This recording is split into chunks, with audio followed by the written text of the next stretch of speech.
gue pengen ganti karir, switch karir gitu. Pernah sempet kepikiran kayak gitu nggak Mas? Kalau switch karir tuh jujur ya, kalau pribadi ngelihat teman-teman yang di luar tuh kan karirnya cepet banget, terutama yang startup. Harus di-mention gak sih? Iya. Soalnya kayak wow, lu tiba-tiba nge-lead tim, kayak wow, lu tiba-tiba manajer gitu kan, kayak Iya.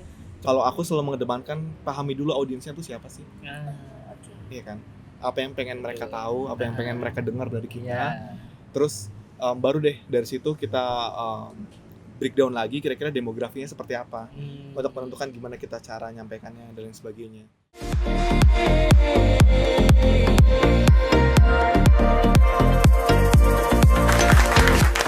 Hai Resenans, balik lagi nih. Hari ini saya Namita ditemenin sama Abi. Mas Abi dan hari ini kita datang spesial. Bener, ini spesial banget. Waduh, kayak martabak.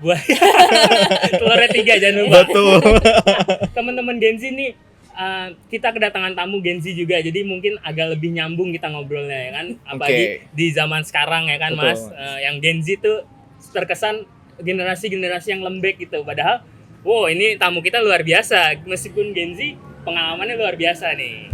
Insya Allah ya. Semoga nggak nyesel nontonnya. Kita sharing-sharing aja nanti. Betul. Mungkin boleh diceritain nih Mas, sebelum lebih jauh lagi nih kita ngobrol, boleh diperkenalkan dulu diri. Oke, halo teman-teman, nama aku Hanif. Kebetulan sekarang berkecimpung di humas pemerintahan. Wow. Dan yang serunya adalah sebetulnya aku tuh bukan anak humas, bukan anak komunikasi. Relate ya, pas komunikasi kayak relate. Oh gitu.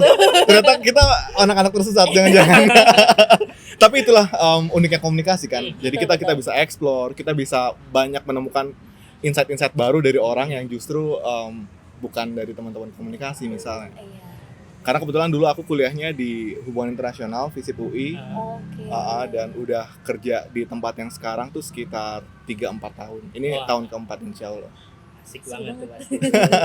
Pasti ada cerita-cerita menarik ya Namita ya. Boleh, kita spill tehnya sekarang atau nanti? Emang udah spill dikit dong Kak. Gitu ya? Boleh dong, kita ngeteh aja nih sore-sore kan. Iya. Kalau dari FISIP sendiri, itu kenapa sebenarnya dari FISIP bisa masuk ke komunikasi? Tapi sebenarnya relate gak sih? Yang menarik adalah dulu waktu aku masuk HI itu aku bisa bilang cukup ada karakter development nih. Begitu aku tuh waktu masuk kuliah termasuk orang yang sangat-sangat membatasi diri untuk bergaul sama orang. Lebih ke nggak tahu caranya, malu untuk memulai obrolan dan sebagainya. Tapi begitu aku masuk HI, teman-teman di sana tuh orangnya yang talk aktif gitu. Yang rame, yang aktif. Terus aku mikir kayak, wah gak bisa nih aku terus-terusan kayak gini kalau misalnya mau bergelut di industri ini. Jadi aku mikir untuk aku berkembang, aku bisa mulai nge-push diri untuk ikut ke organisasi, ke panitiaan yang terutama untuk ambil divisinya divisi humas. Jadi dari situ aku nge-push ketemu orang, nge-push ngomong dan sebagainya, dan malah jadi ketagihan di situ. Ternyata seru juga ya. Humas tuh bukan kalau mungkin untuk teman-teman atau untuk orang-orang yang nggak aware kerjaan humas cuma bilang kayak humas kan kerjanya cuma foto, megang sosmed.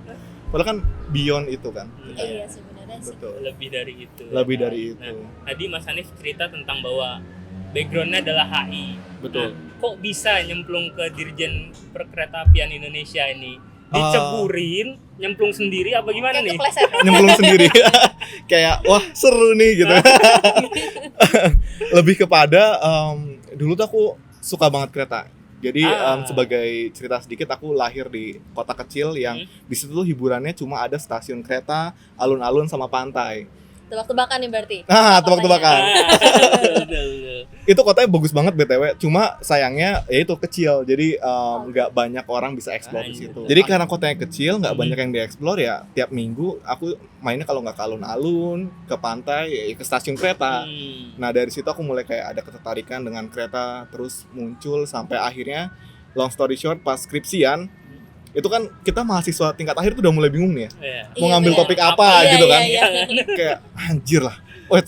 Kayak apalagi selama kuliah aku tuh bukan anak yang HI banget. Beda lah kayak teman-teman yang suka ikut MUN, ikut debat. Itu kan mereka udah diplomasi banget nih. Terlahir sebagai diplomat gitu. Sementara aku nggak begitu. Jadi kebetulan ada satu isu yang menarik waktu itu adalah terkait KRL Jepang. Aku tuh Kayak mungkin dan teman-teman juga bertanya, kenapa sih kita selama ini pakai KRL kereta bukan baru dari Jepang, ya kan? Iya. Kalau suka memperhatikan, bahkan Bener, masih ada stikernya. Terus dari situ aku mengulik bahwa ternyata ada nih hubungannya dengan hubungan antara Indonesia Jepang. Terus saat itu juga ada lagi rame-rame masalah kereta cepat dengan Cina dan sebagainya. Jadi kayak ini isu yang sangat menarik untuk aku angkat jadi skripsi. Dan dari situ kebetulan aku banyak terlibat mewawancara teman-teman dari kementerian, dari KAI, dari JICA-nya bahkan dari Jepang. Dan kebetulan banget pas pembukaan CPNS tuh ada lowongan khusus namanya tuh kalau nggak salah analis kerjasama luar negeri di Dijen Kereta APN ini. Jadi kayak backgroundnya pas sama background kuliahku, tapi kan pas masuk ternyata dia satu subbagian sama humas. Akhirnya aku sekarang larinya ke humas malah. Berarti Gitu. rail fans juga ya nih ya, pencinta kereta api, garis keras loh ya. Garis keras banget sampai dikejar nih kerjaannya. Dan alhamdulillahnya dapet gitu Iya, loh. alhamdulillah betul. Emang udah jalannya. Insya Allah, amin. Nah, terus Mas sebagai humas biasanya apa sih kendala-kendala yang sering Mas temuin nih? Terutama bagaimana Gen Z memandang itu gitu kan? Gimana si Gen Z ini berkomunikasi dengan milenial dan lain sebagainya gitu loh. Berarti ini kendala internal ya? Hambatan-hambatan. Sebelum aku di tempatku yang sekarang tuh dulu aku juga sempat beberapa kali masuk ke startup. Startupnya ada yang beneran baru banget muncul, ada yang udah agak settle dan sebagainya. Tapi intinya adalah startup dan tempatku yang sekarang tuh beda banget vibes-nya, beda banget culture-nya. Mungkin teman-teman juga mungkin background company juga beda kali ya. Iya betul. Kalau teman-teman startup kan isinya masih yang muda-muda, terus kita kalau discuss tuh ya beneran yang kayak nggak bisa kak gitu kan ya. Iya benar. Gue tuh maunya gini gitu kan. Kalau menurut gue sih gini kak gitu. Cuma begitu masuk jadi PNS ternyata nggak bisa gitu, ya kan. Yes, bener banget. Banyak norma yang perlu kita pahami, banyak aturan yang perlu kita patuhi dan sebagainya. Jadi di awal memang sempat agak struggle, tapi setelah aku pikir-pikir ya oke, ternyata caranya tuh nggak harus begitu. Akhirnya sekarang tuh kalau kami ada ide ke pimpinan ya kita coba jelaskan pelan-pelan disertai contoh. Jadi biar pimpinan langsung tergambar ini loh yang kami maksud gitu kan. Ini loh best practice di tempat lain tuh seperti ini. Tapi gap untuk discussion sama ada gapnya gitu nggak sih gimana ketika dengan karena kan atasan? sebenarnya katanya kan Gen Z tuh ya maunya healing, Oke. gitu. Dikit-dikit Terus kalau healing. Dikit-dikit kalau healing, ya. dibentak katanya langsung kayak mental mental mentalnya, illness. Aduh, kayak bener banget lagi terganggu gitu. banget. Untungnya meskipun memang di tempatku tuh ya nggak bisa dipungkiri namanya culture dengan orang tua tuh kan kita masih perlu jaga ya adat, norma dan sebagainya. Tapi yang aku kagum dari pimpinan-pimpinanku tuh mereka pimpinan-pimpinan yang terbuka dengan anak buahnya. Meskipun memang kita perlu belajar banyak cara berkomunikasinya, cara menyampaikannya, tapi begitu kita masuk idenya diterima tuh kayak oke, Hanif apa lagi gitu kan. Jadi kayak asik nih kalau udah gitu kan. udah Oke, lampu hijau udah sikat. tinggal jalan. Betul. Udah satu hijau terus. Hijau terus gitu. Nah, bahkan dalam beberapa kasus tuh sampai tingkat dirjen tuh kayak Hanif kamu tuh kalau nulis kayak gini. Jadi kayak beneran mereka hands on banget sama kita. Beneran nge-guide, beneran ngasih tahu kita salahnya di mana, terus sebaiknya seperti apa. Itu sih yang beneran aku syukurin di tempat yang sekarang tuh kayak gitu. Tuh, Untungnya. buat Gen Z ya kan, jangan mudah tergoda gitu loh dengan kehypeannya. Jangan terbawa dirinya pengen gue mau show off nih, gue harus gini, gue harus gitu. Padahal di tempat lain itu juga harus diperhatikan tadi adab, normanya kan gitu. Betul. Di mana? HI sama komunikasi gitu. Pas masuk ke dunia komunikasi sebenarnya apa sih yang bikin beda banget? Karena kan sebenarnya mungkin masuk dunia komunikasi itu kan banyak ya anak-anak dari komunikasi juga gitu. Apa sih yang jadi mungkin challenge-nya kali ya? Kalau kita di HI tuh biasanya ngeliat sesuatu tuh dengan helikopter view. Jadi kita memang kalau ibarat dokter bedah tuh kita dikasih banyak pisau bedah cuma nggak diajarin cara mengulik sampai ke dalam. Itu tuh biasanya terutama kalau di HI tempatku tuh karena kita banyak kelas teoritis kajian itu memang bukan yang praktikal kayak misalnya kalau teman-teman di HI di kampus lain mungkin mereka beneran sampai table manner-nya diajarin segala macam. Kalau kita tuh beneran yang mengkaji antar teori dan sebagainya. Jadi sementara di lapangan kalau sama teman-teman dari komunikasi tuh mereka langsung ke praktis. Mereka langsung praktikal gitu kan. Jadi mungkin yang aku perlu agak catch up dari teman-teman yang memang udah berkecimpung di dunia komunikasi itu ya, gimana caranya biar ide-ide kita ini nggak ngambang, beneran tersalurkan, beneran applicable gitu sih. Tapi untungnya HI itu kan sebetulnya kita belajar hubungan antar aktor kalau kita bilang, yang mana itu to some extent bisa kita aplikasikan ke gimana kita kerja di kehumasan. Let's say gimana kita positioning antar aktor, gimana kita mau berlaku antar satu sama lain. Kita kan beda akan ngomong ke klien sama ngomong ke pimpinan tuh beda kan, nggak bisa disamakan misalnya. Terus kita ngomong ke masyarakat via sosmed dengan misalnya masyarakat yang langsung berhadapan di demo kan beda juga, nggak bisa kita samaratakan. Itu yang sebenarnya berguna banget ketika aku berkecimpung dari yang apa aku dapetin di HI gitu. Terus selama ini apa sih kesulitannya untuk komunikasi bagi Mas Hanif di HI, terutama dari HI kan, tiba-tiba nyemplung ke komunikasi. Nah, apa kesulitannya nih? Kesulitan yang pernah ditemuin gitu. Oke.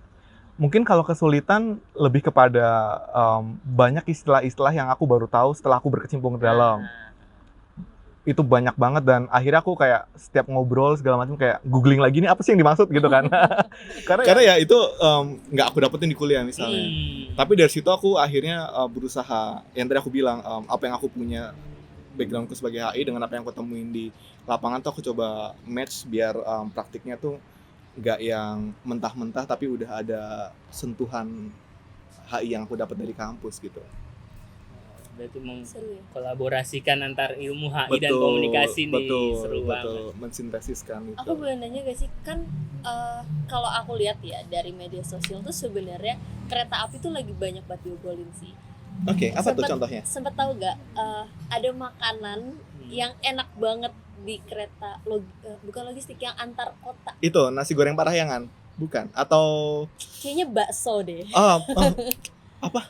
Itu bakso acinya ya? Kalau bakso Aceh tuh bakso cuanki gitu. Oh, cuanki, betul. Cuankinya. Iya, itu memang iya. Kalau kayak gitu tuh sebenarnya dari kereta api ini tuh sebenarnya mereka menggoreng atau emang ternyata dari netizen aja gitu.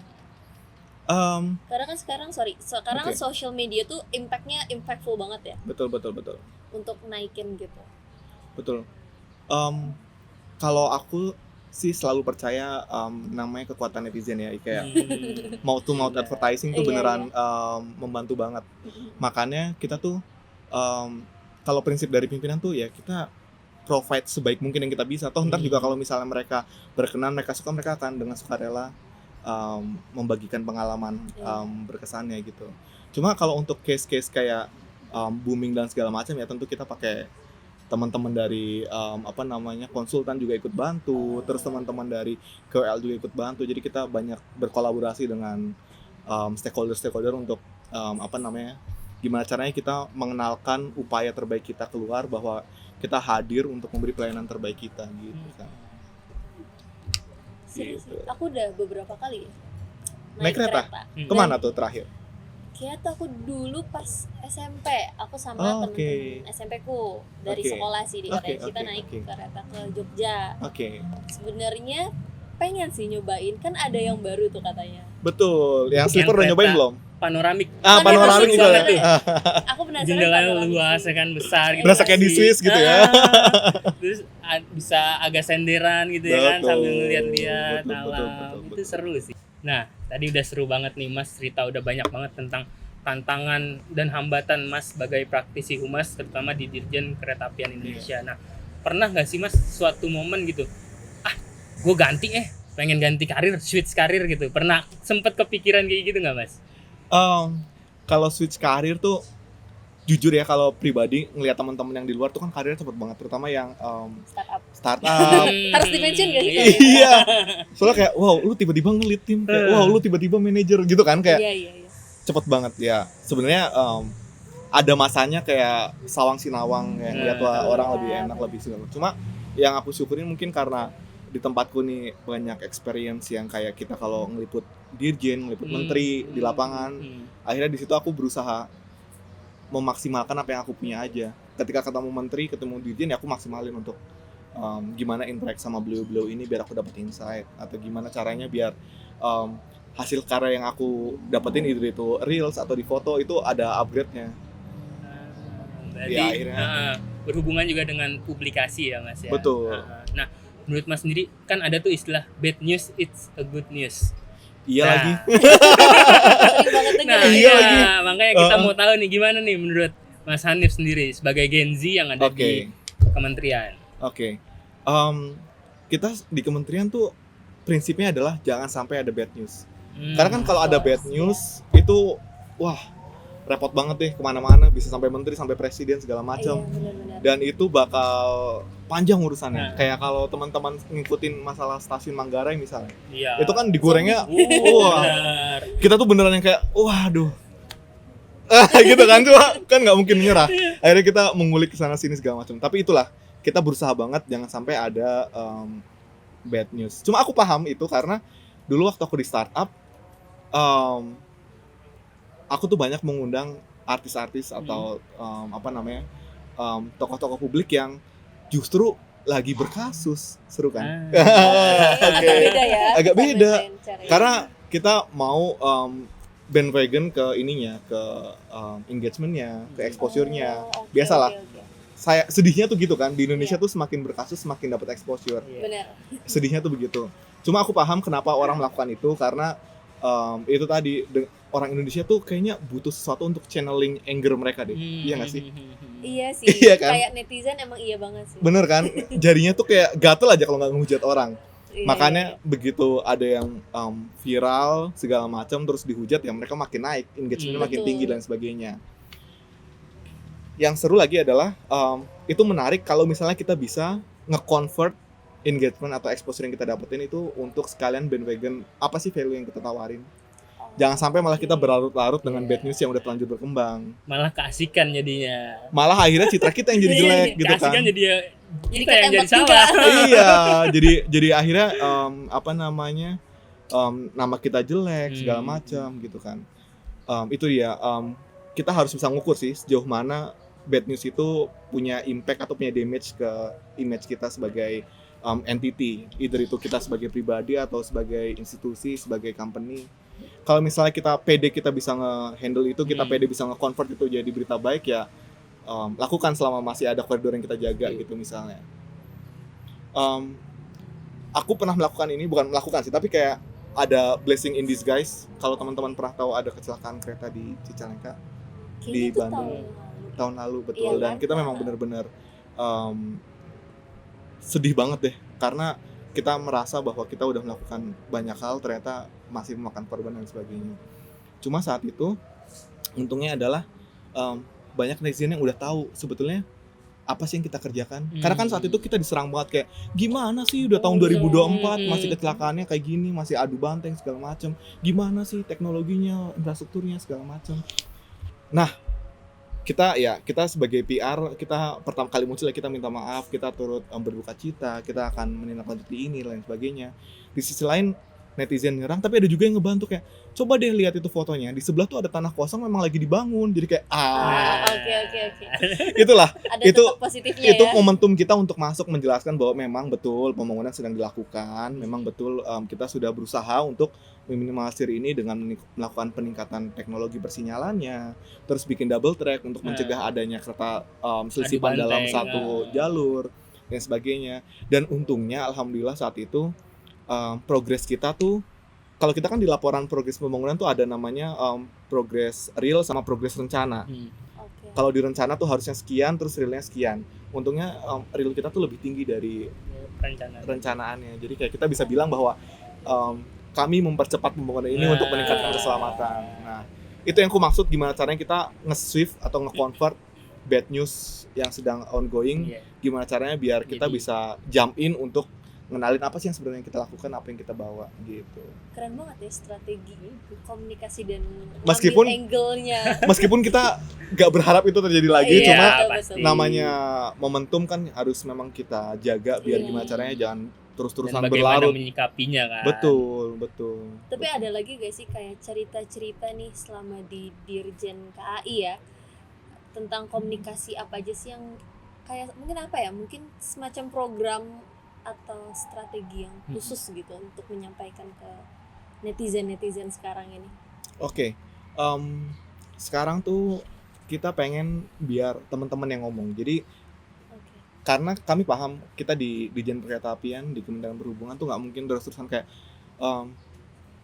narsis. Bayangin deh kalau misalnya teman-teman lagi mengeluh terus kita let's say apa ya, jalan raya deh, teman-teman lagi macet banget segala macam, terus tiba-tiba dia ngomong iya kita bangun jalan raya karena ingin menghubungkan segala macam, kayak kan yang ada malah jadi sentimennya negatif karena kayak mana buktinya orang kita tetap macet segala macam gitu kan. Akhirnya yang kita pengen coba approach ya udah kita mengunggulkan atau memajukan keunggulan kita tuh dari coba deh teman-teman yang langsung ngomong biar siapa tahu dengan orang lain yang ngomong tuh orang yang dengar juga bisa lebih memahami bahwa memang itu yang sebetulnya pengen kita sampaikan ke masyarakat, pengen masyarakat tuh merasakan apa yang kita lakukan, apa yang kita kembangkan gitu. Jadi lebih mungkin lebih penting ya feedback ini. Betul, kita sangat mengedepankan masukan dari masyarakat sih. Dari situ kita bisa lihat, kan terutama kalau kita di IG tuh suka ada komentar masuk ya. Yes, benar. Nah dari komentar itu kita lihat kira-kira masukan apa sih yang lagi paling banyak diomongin di masyarakat. Nah dari situ kita olah kira-kira ada nggak program kita yang menyasar ke arah sana untuk kita masukin gitu. Iya. Banyak banget Menanggapi pengalamannya. netizen nih Mas, kan pasti berbeda toh pola pikir kita sebagai Gen Z dan terutama atasan-atasan kita yang bukan Gen Z. Nah, bagaimana menyikapi perbedaan itu Mas? Gimana ya? Kalau untuk kami di kementerian tuh yang sangat menjadi benchmark untuk menanggapi netizen tuh ada teman-teman dari pajak dan PUPR ya. Mereka tuh kan kalau nanggepin komentar tuh beneran yang sereceh itu. Iya. Dan itu yang akhirnya waktu itu kami bawa ke pimpinan, Pak, Bu, kira-kira boleh nggak nih kalau misalnya kita muncul di sosmed dengan persona yang demikian, biar lebih engaging, biar orang tuh lebih merasa relatable dengan apa yang kita sampaikan. Terus mereka, oh ya coba aja nih, asal misalnya kalau misalnya lagi krisis dan sebagainya tetap ditanggapinnya dengan kata-kata yang lebih serius, karena untuk menunjukkan bahwa memang kita serius menanggapin itu, kita nggak main-main. Tapi kalau untuk sisanya ya bolehlah diatur aja gimana gitu. Nah akhirnya sekarang aku coba kalau ada komentar ya aku ajak guyon, Di switch gitu aja kan. jadinya, dia udah bercandain aja, santai aja. Tapi memang sebenarnya netizen di Indonesia tuh apa aja sebenarnya bisa mereka goreng sih. Betul. Apapun, Hebatnya netizen sereceh Indonesia. apapun tuh bisa kayak gitu. betul. Aku mau ini dong minta tips buat teman-teman Resonians juga nih. Mungkin dari Mas Hanif ada tips gak? Strategi komunikasi apa sih yang sekarang mungkin bisa dibilang applicable ya untuk institusi yang ada, Mas Hanif saat ini? Oke. Kalau untuk komunikasi kan itu seni ya. Jadi nggak ada sesuatu yang one size fits all. Kalau aku selalu mengedepankan pahami dulu audiensnya tuh siapa sih. Iya kan? Apa yang pengen mereka tahu, apa yang pengen mereka dengar dari kita. Terus baru deh dari situ kita breakdown lagi kira-kira demografinya seperti apa untuk menentukan gimana kita cara nyampaikannya dan lain sebagainya. Yang susah dari kementerian adalah kita tuh selalu dituntut untuk menyasar semua usia. Jadi kalau misalnya kita tampil terlalu muda juga kayak orang tuanya tersinggung misalnya, atau kita tampil terlalu tua juga kok kaku banget misalnya. Jadi yang selama ini kita lakukan ya masih kayak navigating dua itu aja. Gimana biar kita tetap bisa relatable, relevan dengan audiens, tapi di satu sisi kita juga tetap nggak meninggalkan audiens kita yang mungkin udah lebih berumur gitu. Berarti punya banyak strategi ya untuk cara penyampaiannya, karena kan umurnya nggak bisa dipukul rata. Betul. Berarti riding the wave aja, ngikutin mau kemana gitu. Kalau kita di IG sama kita di TikTok itu aja cara penyampaiannya beda. Apalagi kita udah masuk Facebook, udah masuk ke koran, itu kan beda banget bahasanya. Personanya udah switch lagi tuh, ganti lagi tuh. Gak bisa kita persona TikTok kita bawa ke Twitter rame deh, yang ada kita dihujat. Iya, karena gitu beda kan. banget audiensnya. Beda banget audiensnya. Oke, Mas Hanif, yang terakhir mungkin 2-3 kata untuk Resonians nih, apa sebagai praktisi komunikasi. Oke. Aku ada satu moto, kita mungkin sebagai Gen Z tuh selalu dianggap remeh ya. Tapi menurutku jangan berhenti berusaha, jangan berhenti mencoba. Keep trying, keep thriving. Gitu. Wih, keren, luar biasa. Terima kasih Mas Hanif atas waktunya. Thank you juga udah diundang. Siap, amin, thank you. Bye Resmi. Dadah. Dadah.